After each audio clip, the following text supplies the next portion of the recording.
अच्छा जी, अस्सलाम वालेकुम।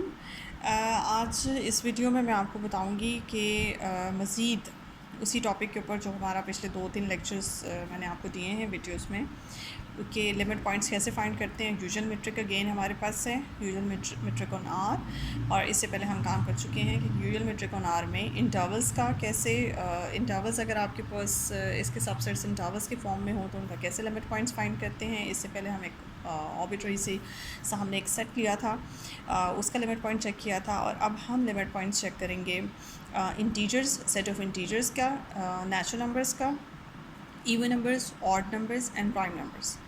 सो मैं आपको इस वीडियो में तो सिर्फ आपको इंटीजर्स के ऊपर काम करना सिखाऊंगी। वही काम, वही टेक्निक एप्लीकेबल होगी natural numbers, even numbers, odd numbers और प्राइम नंबर्स के ऊपर। सीखते हैं कि कैसे इंटीजर्स के सेट के ऊपर के लिमिट पॉइंट्स हम फाइंड कर सकते हैं। इंटीजर्स के सेट में और इन सारे सेट्स में आपस में एक चीज़ जो कॉमन है वो ये है कि ये जितने भी सेट्स मैंने इस वक्त लिखे हुए हैं, ये सारे सेट्स ऐसे हैं कि इनके एलिमेंट्स के दरमियान गैप्स हैं।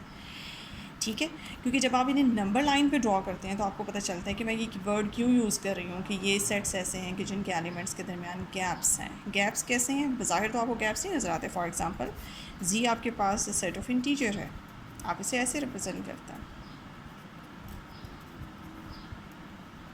ठीक है जी, ये आपका सेट ऑफ इंटीजर है। लेकिन जब आप इसे नंबर लाइन पे ड्रॉ करते हैं,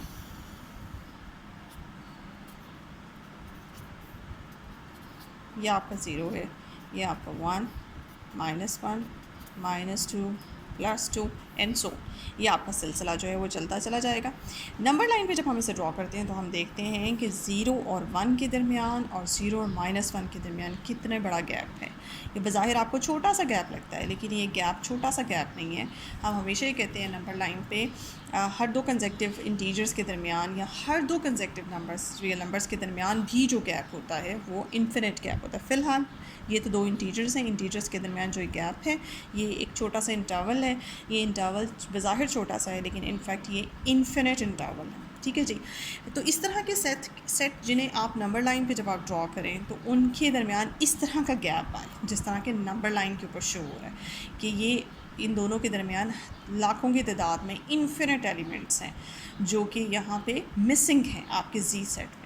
तभी मैं ये कहती हूँ कि ये जो सेट है ये इसके एलिमेंट्स गैप्स के साथ हैं, या मैं कहती हूँ बिखरे में। नंबर लाइन पे जब आप इसे ड्रॉ करें तो आपको पता चलता है कि फासले से हैं, गैप्स के साथ। ठीक है, तो आपने क्या करना है, इस तरह के सेट्स, चूँकि मैं जी के ऊपर काम कराऊंगी, यही काम चूँकि आप नेचुरल नंबर्स को भी जब आप ड्रॉ करते हैं तो natural number is the right side, 1 से शुरू होता है, 1 2 3 and so on. Even numbers जो हैं वो प्लस माइनस के साथ है, +-2, 0, +-2, +-4 एंड सो ऑन। तो जो काम आप जी के ऊपर करेंगे सेम उसी तरीके से बाकी क्वेश्चंस को भी प्रूव किया जा सकता है, अगर आपको बाकी क्वेश्चंस के ऊपर अप्लाई करना हो। तो सबसे पहले स्टार्ट करते हैं इंटीजर्स के ऊपर। फॉर एग्जांपल, इंटीजर्स के अपने एलिमेंट्स को चेक करते हैं सबसे पहले, क्योंकि दो हिस्से, जब भी आपको लिमिट पॉइंट चेक करना है तो आप उस अपने क्वेश्चन के दो हिस्से बना लें। सबसे पहले तो जिस सेट के लिमिट पॉइंट्स चेक करने हैं उस सेट के अपने एलिमेंट्स को चेक करें एज ए लिमिट पॉइंट, और फिर आप उन्हें चेक कर लें तो फिर उस सेट के बाहर के एलिमेंट्स को as a limit point check करें। तो फिलहाल मैं जो काम करने लगी हूँ केस 1 में, सेट के अपने एलिमेंट्स को चेक करने लगी हूँ एज ए लिमिट पॉइंट। तो आप ये देखिए, सबसे पहले हम चेक करते हैं, फॉर एग्जांपल ज़ीरो को चेक करते हैं, क्या ज़ीरो जो है वो जी का लिमिट पॉइंट है या नहीं है। ज़ीरो के अबाउट हमने हर पॉसिबल रेडियस का एक ओपन इंटरवल बनाना है, लेकिन इस वक्त मैं कोई एक रेडियस को ओपन इंटरवल बनाती हूँ। फॉर एग्जांपल, ज़ीरो को सेंटर मान के ये एक, अगर आपको नज़र आ रहा हो तो मैंने ये एक इंटरवल बनाया है छोटे से रेडियस का। ठीक है, बड़े रेडियस का तो जो है वो मोस्ट इसमें चांसेस होते हैं, बड़े रेडियस, अगर मैं बड़ा रेडियस बना लूँ इस इंटरवल का तो वो चांसेस होते हैं कि ओके हो जाएगा। लेकिन आप छोटे रेडियस को ज़रा चेक करें। अब ये छोटा रेडियस जो है, अब आपको वाज़ेह नज़र आ रहा होगा, इसको, इस रेडियस का, जब मैं, ये इंटरवल है आपका, ठीक है, मैं ऐसे ही लिख रही हूँ, इसको कोई नाम नहीं दे रही हूँ, कोई ओपन बॉल का नाम नहीं दे रही हूँ, मैं ऐसे लिख रही हूँ। ये जो इंटरवल है जिसका सेंटर ज़ीरो पे है, इसका जब आप इंटरसेक्शन जी से लेते हैं तो इसके इंटरसेक्शन में आपके पास जो भी आंसर आता है उसमें से अगर आप ज़ीरो, इसके इंटरसेक्शन, क्योंकि देखिए ये वाला जो पोर्शन है और जो ये वाला पोर्शन है ये इस इंटरवल का तो हिस्सा है, लेकिन इस पोर्शन का, ये जो शेडेड पोर्शन है, इसका कोई ताल्लुक जी के साथ नहीं है। इस शेडेड पोर्शन में से कोई एलिमेंट भी जी में मौजूद नहीं है। ठीक है जी, तो ये जब आप इस पूरे इंटरवल का इंटरसेक्शन उठाती हैं किसके साथ इंटरसेक्शन लेती हैं, z के साथ लेते हो, तो इसका इंटरसेक्शन में आपके पास जो कॉमन चीज़ आती है वो सिर्फ़ और सिर्फ ज़ीरो आता है। इसके इंटरसेक्शन में जो कॉमन आंसर आता है वो ज़ीरो आता है। और जैसे डेफिनेशन है हमारे पास लिमिट पॉइंट की, इस जिस पॉइंट को as a limit point check कर रहे हैं उसको तो माइनस करना होता है। जब आप माइनस कर देंगे तो आपके पास नथिंग बचेगा, ठीक है। तो इस इंटरवल का, क्योंकि आपके पास तो इंटीजर्स में है 0, -1, +1, -1 और +1 के दरमियान जो कुछ भी है वो जी का हिस्सा नहीं है।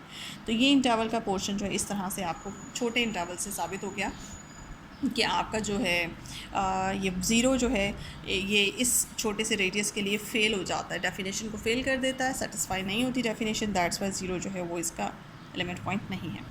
सेम यही टेक्निक लगाएं -1 के ऊपर, यही टेक्निक लगाएं -2 के ऊपर एंड सो ऑन, इसी तरह से +1 +2 एंड सो ऑन। तो एक का मैंने आपको करके दिखा दिया, क्योंकि अगर आप देखें ज़ीरो को सेंटर मान के बड़ा रेडियस लेती हैं, ये देखें इतना बड़ा रेडियस ले लें, ज़ीरो को सेंटर मान के बड़ा रेडियस ले लें, ये मैंने बड़े रेडियस का एक ओपन इंटरवल बना लिया। ये जो ओपन इंटरवल है ये तो ऑटोमेटिकली नॉन एम्प्टी आंसर देगा। क्यों?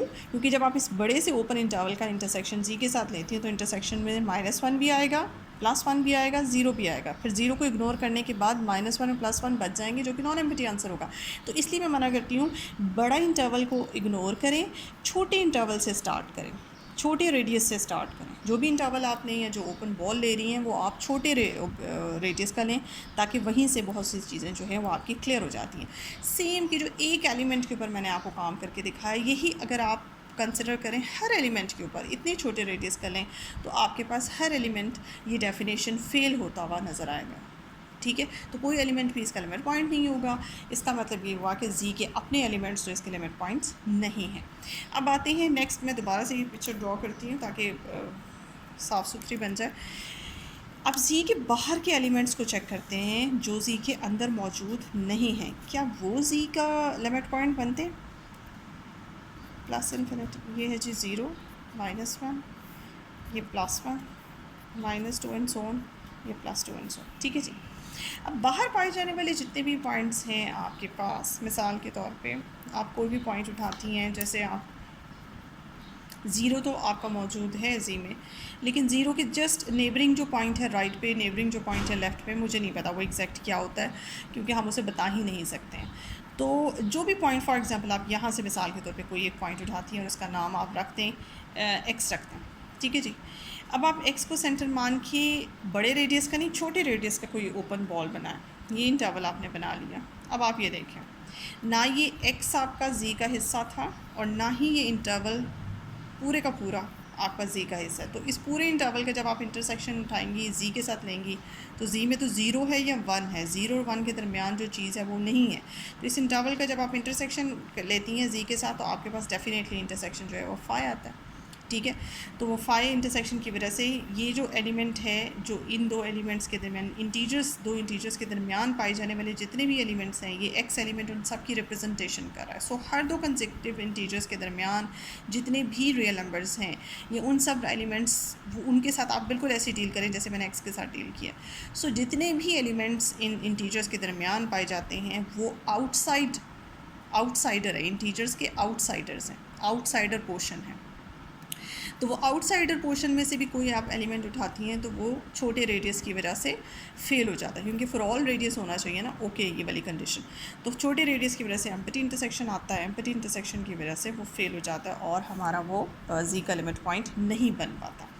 सो हमने ये देखा कि जी के अपने भी पॉइंट्स उसके लिमिट पॉइंट्स नहीं होते और जी के बाहर से, यानी कि आर के अंदर से जो जी के बाहर से, या समझ लें कि जी के कॉम्प्लीमेंट में से जो पॉइंट्स हैं वो भी जी के लिमिट पॉइंट्स नहीं बन पाते। अब क्या होता है, तो फिर जी का जो डिराइव्ड सेट है वो क्या निकलता है? जी का जो डिराइव्ड सेट है हमारे पास, वो हमारे पास एम्प्टी सेट निकलता है, ठीक है जी। ये बात याद रखिएगा कि जी का डिराइव्ड सेट एम्प्टी सेट है। सो इस तरह के जितने भी सेट्स आपके पास होते हैं, जिन सेट्स के डिराइव्ड सेट्स आपके पास, जिन सेट के एलिमेंट्स आपके पास इस तरह से गैप्स के साथ होते हैं, ये बात याद रखिएगा, उन सब के लिमिट पॉइंट्स या उन सब के डिराइव्ड सेट का आंसर वही आता है जो जी का है। It's meant to be this, यही काम आप अप्लाई करेंगी natural numbers, even numbers, odd numbers और प्राइम नंबर्स के ऊपर। तो ये आप ये जब आप नंबर लाइन पे ड्रॉ करेंगी तो आपको पता चलेगा ये सारे सेट्स भी गैप्स के साथ हैं, इनका भी जब आप डिराइव सेट निकालेंगे तो वो एम्प्टी सेट ही आपके पास आएगा। अच्छा जी, ये आपका हो गया। अच्छा, यहाँ पे एक रिज़ल्ट है, आगे जाके आप पढ़ेंगे मैट्रिक्स स्पेस में कि Z जो है वो एक क्लोज्ड सेट होता है, ठीक है। Z एक क्लोज सेट होता है। किसी सेट के क्लोज़ होने का जो क्राइटेरिया है, क्लोज सेट अभी मैंने जो तरतीब से मैं अपने लेक्चर्स दे रही हूँ उसमें अभी तक मैंने क्लोज सेट का जिक्र नहीं किया, लेकिन यहाँ लिमिट पॉइंट के हवाले से किसी सेट को क्लोज सेट चेक करना हो वो मैं आपको थोड़ा सा बता दूँगी। इसके ऊपर एक थ्योरम भी है कि कोई भी सेट क्लोज होता है, ये देखें, a set is closed if and only if A derived is contained in A। ये बात याद रखिएगा। A set A for example, आपके पास एक सेट है A, वो क्लोज होगा अगर उसके सारे लिमिट पॉइंट्स उसी के अंदर। अब जैसे हमने पीछे जैसे मैंने डिस्कस किया था, फ़िलहाल तो इसके कोई लिमिट पॉइंट्स नहीं है, तो आप कहेंगे ये क्लोज़ कैसे हो गया। ये बात याद रखिएगा कि जिस सेट का डिराइव सेट एम्प्टी होता है ना, वो सेट भी हमेशा क्लोज़ होता है और वो ट्रिवियली क्लोज्ड होता है, ठीक है। तो इसका मतलब ये हुआ कि ये जितने सेट्स मैंने यहाँ पे लिखे हुए हैं ये सारे ट्रिवियली क्लोज्ड हैं, तो ये सारे तो क्लोज्ड हो गए। और इसका मतलब जो स्टैंडर्ड क्राइटेरिया है किसी भी सेट के क्लोज़ होने का, वो तो एक डेफिनेशन तो हम आने वाले लेक्चर्स में पढ़ेंगे, प्रॉपर एक क्लोज सेट का टॉपिक। लेकिन फ़िलहाल जो लिंक है इसका लिमिट पॉइंट्स के साथ या डिराइव्ड सेट के साथ किसी सेट के क्लोज़ होने का क्या लिंक है, वो यही लिंक है कि कोई भी सेट क्लोज़ होता है अगर उसके सारे लिमिट पॉइंट्स उसी के अंदर हों। यानी कि अगर कोई भी सेट मैंने लिखा हुआ है, जैसे अगर ये सारे एलिमेंट्स इसी के एलिमेंट्स इसके लिमिट पॉइंट्स हो जाते और बाहर से कोई सेट जो बाहर से कोई पॉइंट जो है किसी सेट का लिमिट पॉइंट ना हो, जितने भी लिमिट पॉइंट्स हैं उस सेट के अंदर ही हों, यानी कि उसके अपने एलिमेंट्स उसके लिमिट पॉइंट्स बन जाए, तो वो सेट जो है वो क्लोज सेट होता है। ये क्राइटेरिया है, ये आप याद रखिएगा। और सेकेंडली, जिस सेट का लिमिट डिराइव सेट एम्प्टी हो वो सेट भी ट्रिवियली क्लोज्ड होता है। तो ये रिज़ल्ट आपको जगह जगह इस्तेमाल होगा कि Z क्लोज़ होता है तो क्यों होता है। और आज की वीडियो में बस इतना ही। ये मैंने आपको मेरे ख्याल से अब यूजुअल मेट्रिक ऑन R के ऊपर ऑल पॉसिबल सबसेट्स लेके चेक करवा दिया कि किस तरह से हम उन सबसेट्स का लिमिट पॉइंट चेक कर सकते हैं, डिराइव सेट चेक कर सकते हैं। अब मेरे ख्याल से कोई भी सेट अगर आपको आ जाए तो आप उसको ईज़िली चेक कर लेंगे। अच्छा जी, इस वीडियो को देखें, लाइक करें और सब्सक्राइब करें और अपने कमेंट्स प्लीज़ ज़रूर दें। Thank you so much.